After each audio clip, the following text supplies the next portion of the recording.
다정한 참견. 안녕하세요. 다정한 참견의 희덩입니다. 오늘은 머리로는 헤어지는 게 맞다는 걸 알지만 포기가 안 되는 사람이라는 주제를 가지고 이야기해 보도록 하겠습니다. 첫 번째로는 연애 초반에 너무 잘해준 경우예요. 많은 분들이 말씀하시기로는 처음에는 정말 좋았대요. 좋을 때는 굉장히 좋습니다. 잘해줄 때는 굉장히 잘해줍니다.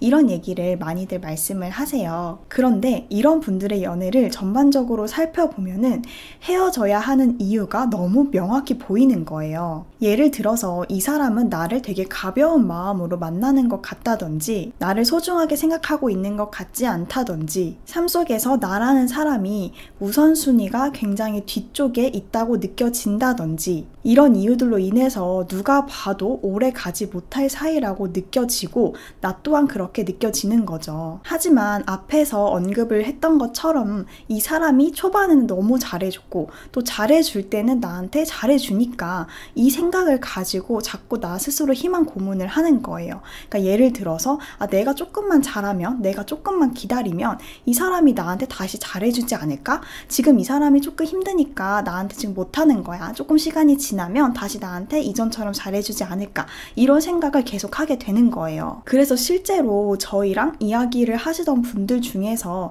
상대와 다시 만나고 싶다라고 하신 분들의 경우가 대다수가 이런 경우였어요. 그러니까 만난 기간은 1년인데 내가 이 상대방에게 굉장히 큰 만족감을 얻었던 거는 고작 3개월밖에 안 되는 거죠. 하지만 현실은 초반이었기 때문에, 그리고 상대방도 목적이 있었기 때문에 나한테 잘해준 거거든요. 그러니까 결국에는 그 좋고 잘해줬던 모습은 초반에만 볼 수 있었다는 거예요. 그래서 자꾸 초반에 잘해줬던 기억만을 떠올리면서 나 스스로 발목을 잡는 일은 없으셨으면 좋겠습니다. 그래서 이런 경우에 스스로도 아니라고 생각은 하실 텐데, 저희도 마찬가지로 그 생각이 굉장히 옳은 생각이고 그 생각을 따라야 한다고 저희도 생각을 합니다. 두 번째로는 자극적인 연애를 한 경우예요. 자극적인 연애를 했다라는 거는 연애를 할 때 서로만 바라보고 서로 올인하고 마치 세상의 전부가 서로인 것처럼 생각을 하면서 그렇게 연애를 이어간 경우예요. 그래서 쉬지 않고 연락을 하고 쉬지 않고 만남을 갖게 됩니다. 마치 우리 둘의 인생이 하나인 것처럼 말이죠. 특히 만남, 표현, 스킨십 등의 부분에서도 뒤가 없는 것 같은, 지금이 전부인 것 같은 연애를 하는 경우에 상대방의 사소한 감정 변화에도 굉장히 예민하고 민감하게 반응을 하게 됩니다. 그래서 좋을 때는 그 상황을 누리면서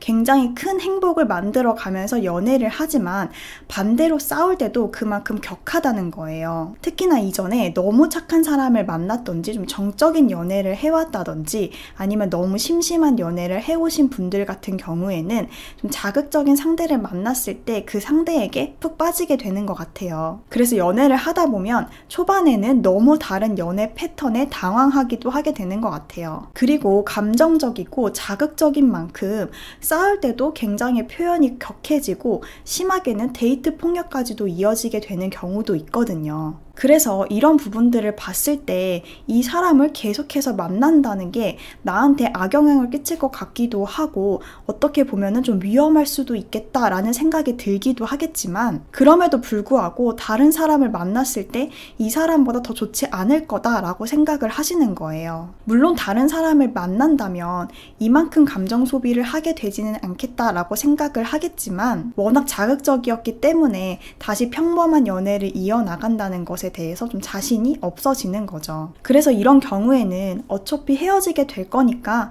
헤어져야겠다라고 마음을 먹지만 그 마음을 계속해서 미루는 경우가 굉장히 많았습니다. 결론적으로 이런 경우에 스스로 머리가 아니다라고 생각을 한다면 그 머리의 생각을 따라가는 게 맞다라고 생각을 합니다. 세 번째로는 힘들 때 만난 경우예요. 누구나 내가 힘들 때 만난 사람한테는 조금 더 특별함을 갖게 되는 것 같아요. 그래서 내가 힘든 상황이 왔을 때 내가 기댈 곳이 생기고, 그리고 계속해서 나를 응원해주는 사람이 옆에 있다라고 하면요, 그 사람이 되게 특별하고 또 그 사람에게 고마운 마음을 많이 갖게 되거든요. 하지만 사람인지라 연애를 하면서 안 맞는 경우, 또 싸우는 경우가 또 발생을 하게 됩니다. 만나다 보니 서로 스타일의 차이, 가치관의 차이, 성격의 차이가 있다라는 것을 발견하게 되는 거죠. 그래서 이 관계에 대해서 고민을 하지만 내가 힘들 때 이 사람을 만났기 때문에 이 사람이 나에게 있어서는 굉장히 특별한 사람이라는 생각이 들고, 동시에 우리가 나눈 그 추억들이,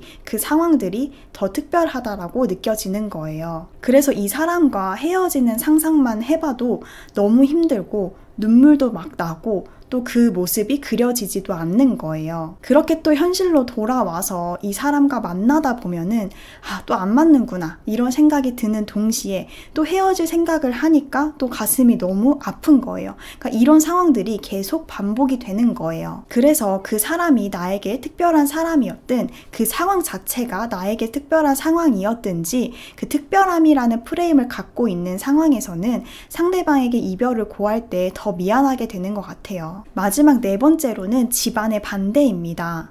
이 경우도 은근히 많았었는데요. 상대방 또는 나의 부모님이 우리의 관계를 반대하는 경우예요. 그러니까 이유는 다양하겠죠.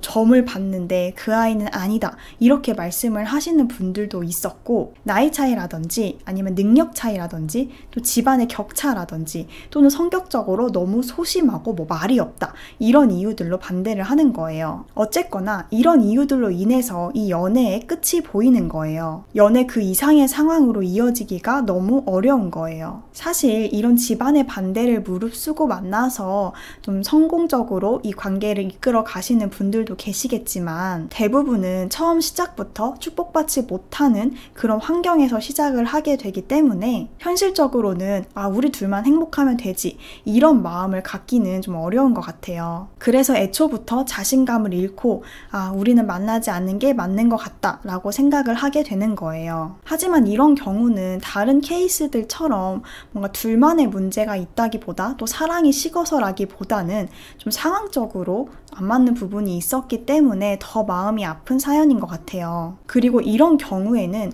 굳이 싸우지 않아도 될 문제였는데 상황 때문에 싸우게 되는 경우들도 종종 발생하게 되는 것 같아요. 그러니까 예를 들어서 너네 부모님은 왜 그러시냐? 왜 이렇게 바라는 게 많으시냐? 그리고 너는 왜 너네 부모님을 설득하지 못하냐? 이거는 마음의 문제가 아니냐? 또 너의 사랑의 문제가 아니냐?